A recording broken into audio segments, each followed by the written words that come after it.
The sad thing is I know that even if he does that, he's going to embrace drug courts and tough sanctions and treatment in a way that's going to complicate our message.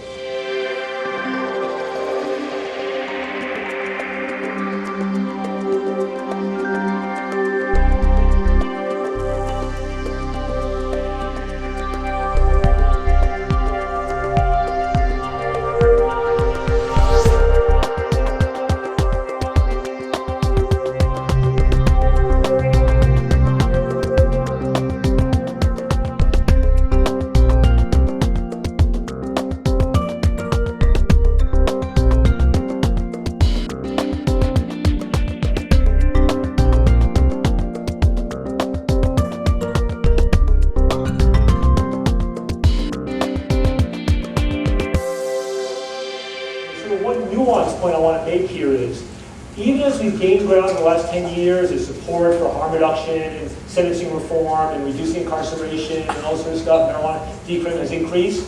The one issue where we've actually lost ground in the last 10 years is on the issue of coerced treatment. It's on the propagation of the myth that treatment only works if it's backed by the force of the criminal sanction. That drug courts are the best thing since sliced bread. I mean, drug courts, there are good drug court judges, and they do have a role, and some people don't go to prison because they exist, but they also effectively become a way of keeping more and more people in the system, and of setting up people for failure, and of redefining drug treatment as nothing more of a coerced abstinence. So I think when Obama or Holder gives that speech, and I hope he does it with some passion about the need to reduce incarceration in America, we just got to be ready that when he does that speech, and we all applaud, that when he embraces drug courts, as he's already done in the campaign, as the solution, we need to be ready with a much higher and more sophisticated response to that comes out very, very hard. That treatment is about stuff in the community that really helps people's lives. That poor people should not be stuck with treatment just in the criminal justice system, while other people go and pay for it in their private health care. I'm telling you, if you're not alert to this issue, we're going to fuck ourselves. This issue is pivotal. It is the trap that is out there. When we're talking about alternatives to incarceration, we are dancing with the devil. There are some people who say, don't dance at all drug courts are terrible. I think we make ourselves irrelevant. There are other people who say, hey, it's all good, they're talking about alternatives to incarceration, don't worry about the details. Our job is going to be to worry about those details, and especially to put forward an alternative message that alternatives to incarceration mean that if somebody uses drugs and doesn't have a problem, they should not be part of the criminal justice system's concerns. And that if somebody does use drugs and does have a problem, they need help. And it should only be through the criminal justice system. And then finally, if somebody, whether they have a drug problem or not, is out hurting people, they deserve to be punished. Although sometimes a smart drug treatment approach can be a better way for both them and for policy. So that's an argument. Don't ignore that one. It's going to be easy to ignore, but when you go to law school, many of you, make this your focus. And when you're writing your senior papers, zero in on this piece. The marijuana starts picking up steam. It'll happen. Harm reduction. This is the piece where the rubber's meeting the road, and we're getting beat on it so far. Tom. In your presentation, you talked about how there's unprecedented press interest in this issue lately, these past few weeks and months. Two-part question. Do you worry that that's going to disappear sometime in the near future? And more importantly, what can we do to keep the spotlight shown on this issue as a movement? Yeah, no, it's a great question. I mean, I think, yes, this media, media always ebbs and flows. And I've already been surprised at how every week something new keeps popping up. Part of our obligation is to keep making news. And that means creating events at as low cost as possible, whether it's just a public letter or an action or a legislative bill or something innovative. There are things that you can do on campus, and then when you do it, think about it almost entirely, not about, remember, think about it not as your number one objective is to change campus policy. Define your number one objective is as provoking positive media coverage.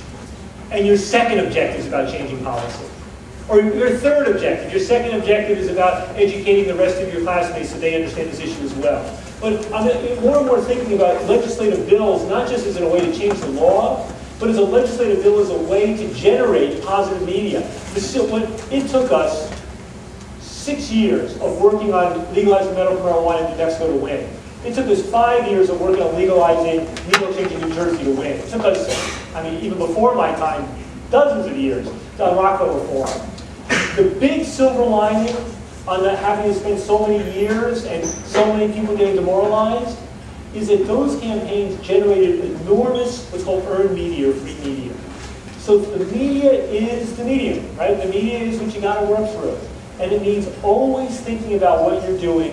Is there a way to do it in such a way that you will get media and hopefully positive media coverage? And I think that's about constantly providing material for the media. The other part of it, of course, is just personally taking responsible that when you see something in the newspaper, whether it's, you see something stupid about the drug war in the newspaper, don't just bitch to your friend or just read it as has, write a letter. You see something good in the newspaper, write a letter also. Because you want to make sure that when something good happens, you're getting positive feedback. It means calling talk radio. It means putting stuff out in those ways as well. It means the blogs, it means everything else. So I think it's constantly creating those opportunities and thinking about how to amplify them.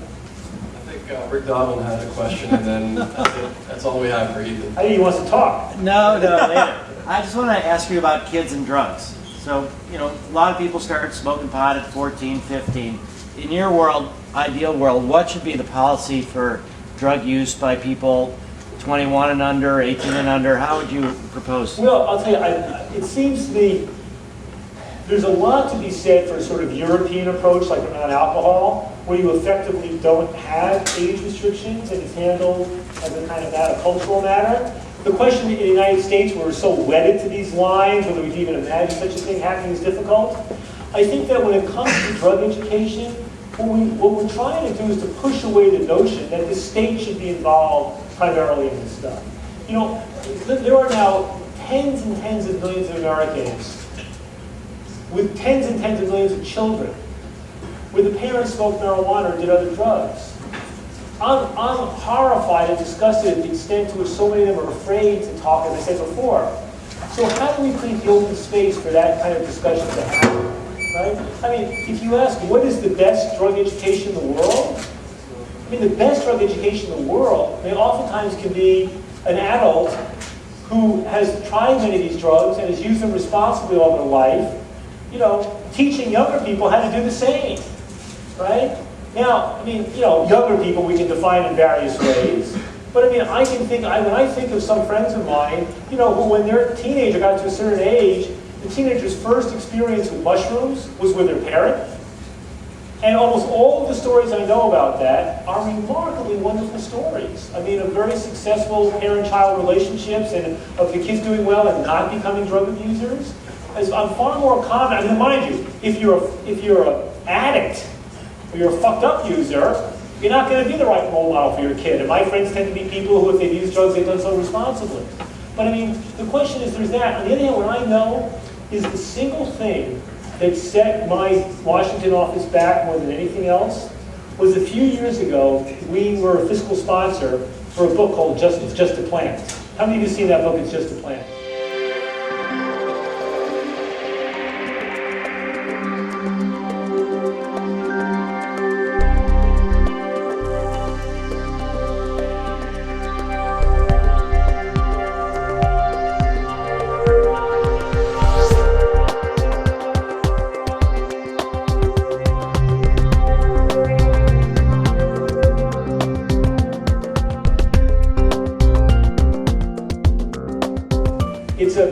It's a cartoon sort of version where a parent is explaining marijuana to their 6 or 7 or 8 year old. And I did a blurb for the book. And I wasn't crazy about some of the drawings in there, but there were, it was not pro-marijuana and explained the various aspects. It was against the laws and trying to normalize it. But 2 of my board members were testifying before a committee of Congress, chaired by Mark Souder, the reactionary Republican head of the drug committee years ago. And he holds up this book and he says, "You're associated with an organization that has published a book that tells kids to use marijuana." And that book undercut our efforts in everything in DC more than anything we did over many years. So I'm very sensitive to being very conscious of the need to be sensitive to how this stuff is portrayed.